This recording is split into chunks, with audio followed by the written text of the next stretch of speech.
मेरी favourite basmati rice company LT foods, जिसको दावत बासमती राइस के नाम से जाना जाता है।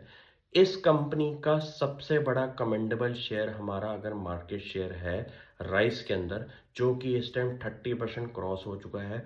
यूएस मार्केट के अंदर 50% क्रॉस हो चुका है और लीडरशिप पोजीशन है हमारी यूरोपियन मार्केट में। इस नंबर पे आपको इम्पोर्टेंस इसलिए देनी चाहिए कि एक ऐसा सेक्टर है जहां पे कमोडिटी आइटम को ब्रांड की तरफ कंपनी ने ओवर द लास्ट 10-12 ईयर्स बनाया है। ऐसे सेक्टर में अगर आपने एक ब्रांड गुडविल खड़ी कर दी हो, छोटी छोटी कंपनीज को खरीद के उनको कंसोलिडेट करके उनके ऑपरेशंस की कॉस्ट को कम करके आपका जो अपना ब्रांड है वो इतना बड़ा खड़ा हो चुका है, जिसकी आपको दाद देनी चाहिए।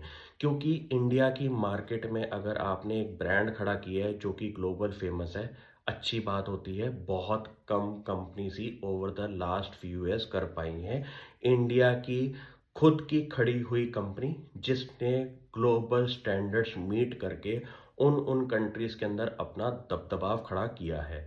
रीजन बीइंग, इस कंपनी को मैं पिछले 10 साल से नोटिस इसलिए कर रहा हूँ क्योंकि मैंने इसको बेबी स्टेप्स लेते हुए देखा है। ये एक ऐसा काम है बासमती राइस का जहाँ पे जितना ज़्यादा आपके पास इन्वेंट्री लंबे टाइम के लिए रहेगी, उतनी आपकी प्रोडक्ट क्वालिटी बढ़ती है बासमती राइस की।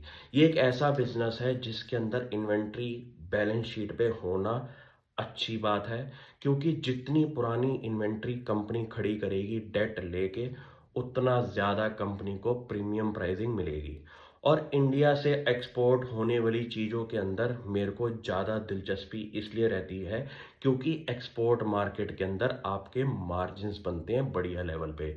ऐसा काम करने से कंपनी ने अपनी गुडविल भी बनाई। कंपनी ने हर छोटे इंटरवल पे पिछले कुछ सालों से कंपनियां भी खरीदी और ऐसी मार्केट पोजीशन खड़ी कर दी कि आज की डेट में कंपनी का जो ब्रांड रिकॉल है कस्टमर बेस के सामने, वो बहुत बढ़िया है। ये चीज़ें करने से एक तो कंपनी ने अपने आप को प्रूव कर दिया कि कमोडिटाइज बिजनेस के अंदर आप अपना ब्रांड कैसे खड़ा करें over the last few years.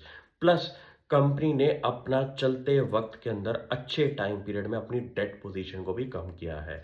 मैं उन कंपनीज पे सबसे ज़्यादा फोकस इसलिए रहता हूँ कि जो कंपनीज अपने अच्छे टाइम पीरियड के अंदर अपना डेट कम करे, अपनी कैलकुलेशन जो रिटर्न रेशियोज की हैं उनको इम्प्रोवाइज करना शुरू करें।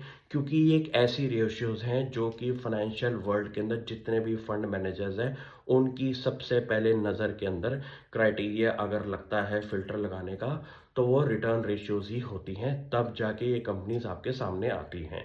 इतना करने से कोई फंड मैनेजर फिर फर्दर डीप डाइव शुरू करता है इन कंपनीज की कि ऐसा रिमार्केबल चेंज जो है 10-5% का अगर रेशियोज के अंदर आया है, तो वो क्यों आया है।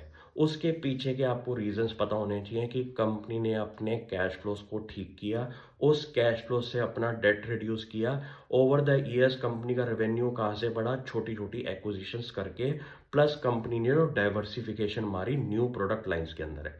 ये सारी चीज़ों का मिक्स एंड मैच करना बहुत ज़रूरी है। सिर्फ शेयर बाजार के अंदर प्राइस को बढ़ते हुए मत देखिए। प्राइस हर कंपनी का बढ़ता है बुल मार्केट के अंदर।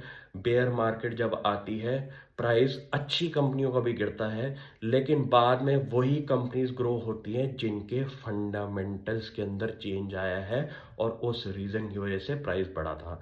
मैं अपनी ऑडियंस को सिर्फ और सिर्फ एक चीज़ बोलता हूँ, मुझे फॉलो अगर करते हैं, मेरी बातों को ध्यान से कोशिश करके खुद फाइंड आउट करने की किसी कंपनी के बारे में अगर मैं बात करता हूँ। इतना करने से आप बैक टेस्ट कर सकते हैं कि मैं पब्लिक इंफॉर्मेशन को कंपाइल करके जो वीडियो बनाता हूँ, उससे मैं अपनी ऑडियंस को फंडामेंटल एनालिसिस की तरफ मूव कर रहा हूँ, ना कि सट्टेबाजी सिखाने की कोशिश करता हूँ चार्ट्स को देख के। Thank you.